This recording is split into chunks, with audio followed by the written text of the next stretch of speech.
Hey, how's it going? So, usually on these videos, I'm here talking about tips, tricks, and all kinds of different things to get your music successfully into TV and film. That's what we do at Sync Songwriter. We get lots of sync placements for indie songwriters, and I'm a results-based person. I'm always sort of focused on that. It's like, yeah, okay, we got the art, but how do we make it succeed? How do we make your music happen in the world?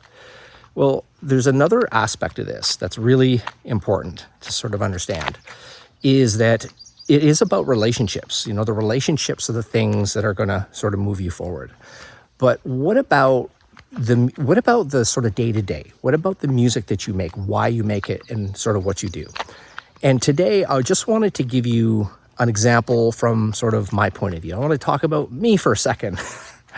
I'm always talking about music and doing that, but I wanted you to know something about me. So I started off in a band and I had big dreams. You know, I wanted to be a rock star. I remember telling one of my parents that said I'd rather be a Beatle than an Einstein. You know, it was just the path I took, and that was just the thing that I wanted to do. And it wasn't just about, I wanted to win Grammys or be like super famous or anything.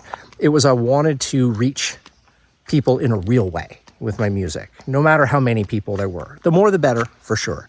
But so got into a band and, really, really went for it. And, that was in my early 20s. And, your drive and your ability to put up with everything and the ferociousness of your drive is so intense, at that age especially. And then life went on, and I got into music production and I started doing all of that. And of course got into sync licensing, and fast forward to now, thinking back about like, well, I wonder why I did the things that I did, and what was it that caused me to do that? I certainly didn't do it for the money. It wasn't about that. I was fortunately successful in my production and stuff. I've been successful in the sync industry as well, helping indie songwriters like you get their music into shows, movies, and ads. But I don't do it for the money because I could do anything, right? Mostly anything. If it was just about the money, right? I could be a real estate agent. I could go to school, maybe become a lawyer, or do whatever I thought would pay me more, It was always about doing what I love to do, what I wanted to do. And that shifted over time. That didn't just, my drive in my 20s, I was always focused on the music, my music, and how it was going to succeed and everything and move forward and all that. And then here I am. I don't do any of that anymore. I serve. I serve people like you. And I do that. And it brings me joy. If I went back and talked to myself in my early 20s, I think that I would be a little astounded, honestly. I'd be like, what? Why are you doing that? You should be focusing on your thing. It's just the way I was back then.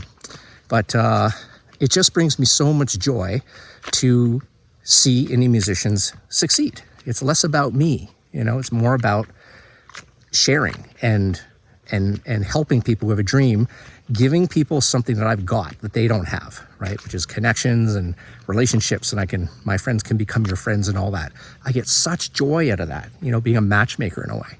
So all that to say is that when you're trying to get your music into TV and film and you're trying to make things happen for yourself, it doesn't really have to always be about you. It doesn't always have to be about your music and where it's going to go.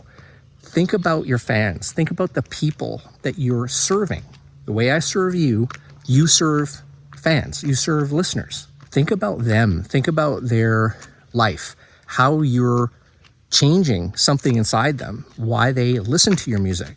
It may not always be, you might write pop music and people just like, oh, I just love it. It may not be just like something that's always, earth shattering, soul changing or anything like that. But you're having this impact and this effect on other people. And I think there is such a greater power in that when you see it from that perspective.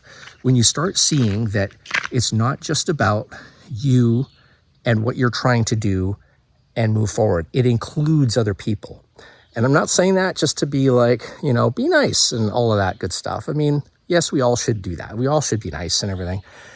I'm saying it because I think in your heart, especially as you go through life and you experience a lot of different things, you find, your role in life becomes smaller in a beautiful way.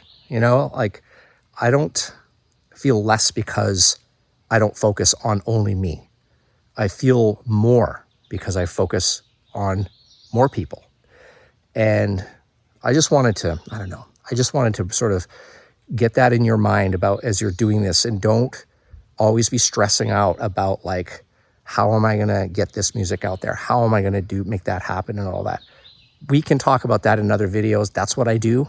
This video, I just wanted to say, remember your fans. Remember why you're doing it, who you're doing it for. It's okay to be a little self-centered in terms of your music. That's normal. That's totally normal. But take a moment and think about the impact that your music is having on other people. They won't always tell you. They don't always tell you what it is, but it has an impact.